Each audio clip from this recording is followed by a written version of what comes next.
Hola, part 2 of Eddie Munson. I have a script this time, which, if I'm being honest, I hate writing scripts.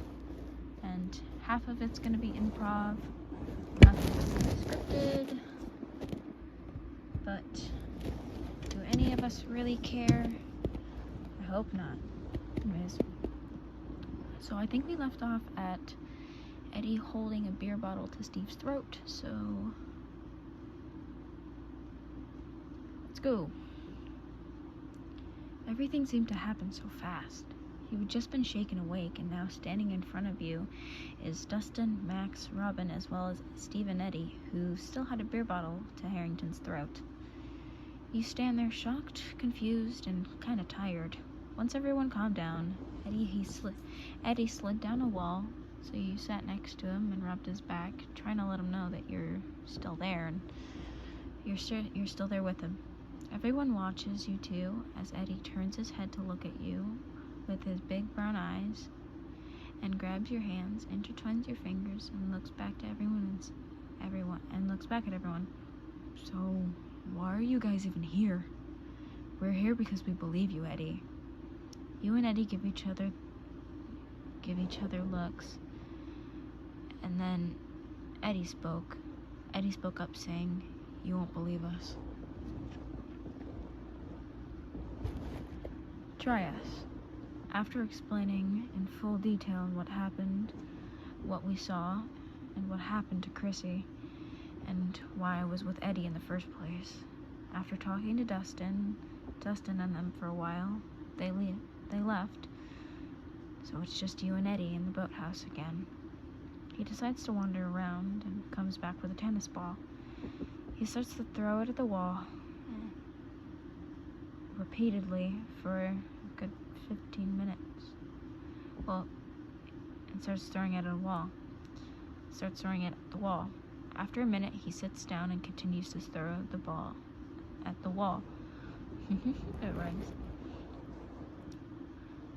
After listening to the rhythmic tapping against the wall, the floor, back to Eddie's hands again, you eventually close your eyes and just listen to the repeated sound over and over and over, the same thing, never dropping the ball, never going off beat, never doing anything out of place.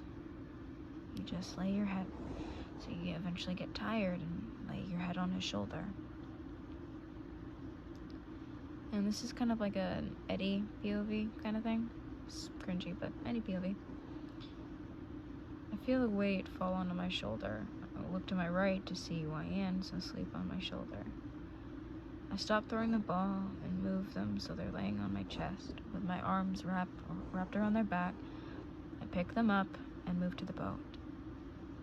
I lay us both down in the boat, her still laying her head on my chest.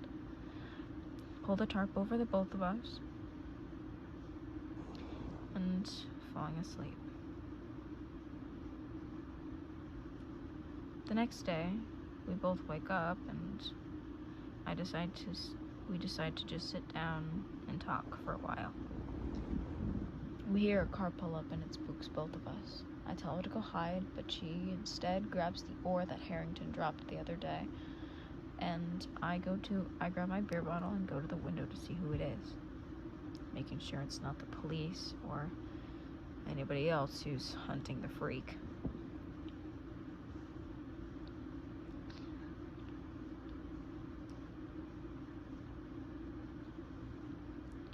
After not seeing anybody or hearing anything, I continue to sit at the window. We both stand on edge. 5 seconds later, the door bursts open, and it's everybody, and we are at the ready with weapons and just really spooked. And they look at us with smiles, very bright smiles that nobody should have at a time like this, and just says, "Food delivery." Me and Ryan sat down to eat in the boat, and they explain our situation. So we just got word from Sinclair that the basketball team heard that it was Eddie that did it, and that the body was Chrissy. So now they're hunting the freak, right? Yeah, the freak. And they heard that Wyan was with you that night. And so they're hunting you too.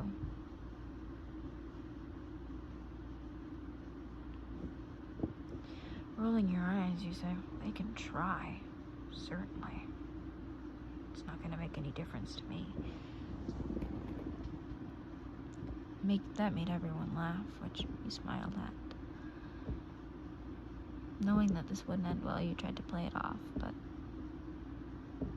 nobody really minded. Everyone knew that you were just messing around to make them feel better and trying to make light in a dark place, and it was working. After you finish eating, you go over to Eddie, and you just lay down right next to him. And he looks down at you and shrugs and just keeps talking with the people that are there. Dustin, Max, Robin, Steve, those people. Yep, them. Yeah, pretty much.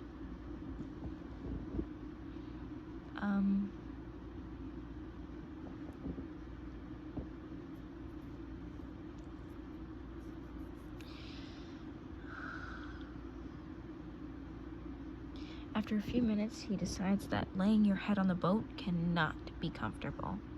So he wraps his arm around your head, the side that was laying on the boat, picks you up, and just lays you right on his stomach. Being the sleepy, cuddly bean you are, meant to say bug, being the cuddly bug you are, you wrap your arms around his torso and pull him closer. Everyone looks at the two of you confused, like, okay, when the hell did this happen? And why are we okay with it? Why do we like it? What the fuck is happening?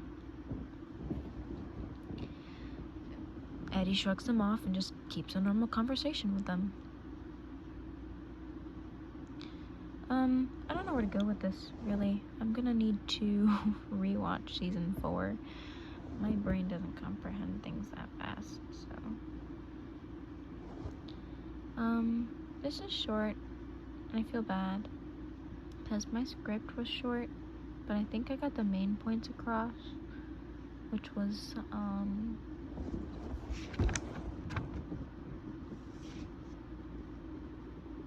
the explanation and stuff like that. But anyways, thank you for 54 subscribers now and almost 1,000 views on the first part of this, which, Jesus Christ, didn't think that would happen. But sorry it's short. I'll try harder next time. I have someone over at my house, which is, they're sleeping in my room.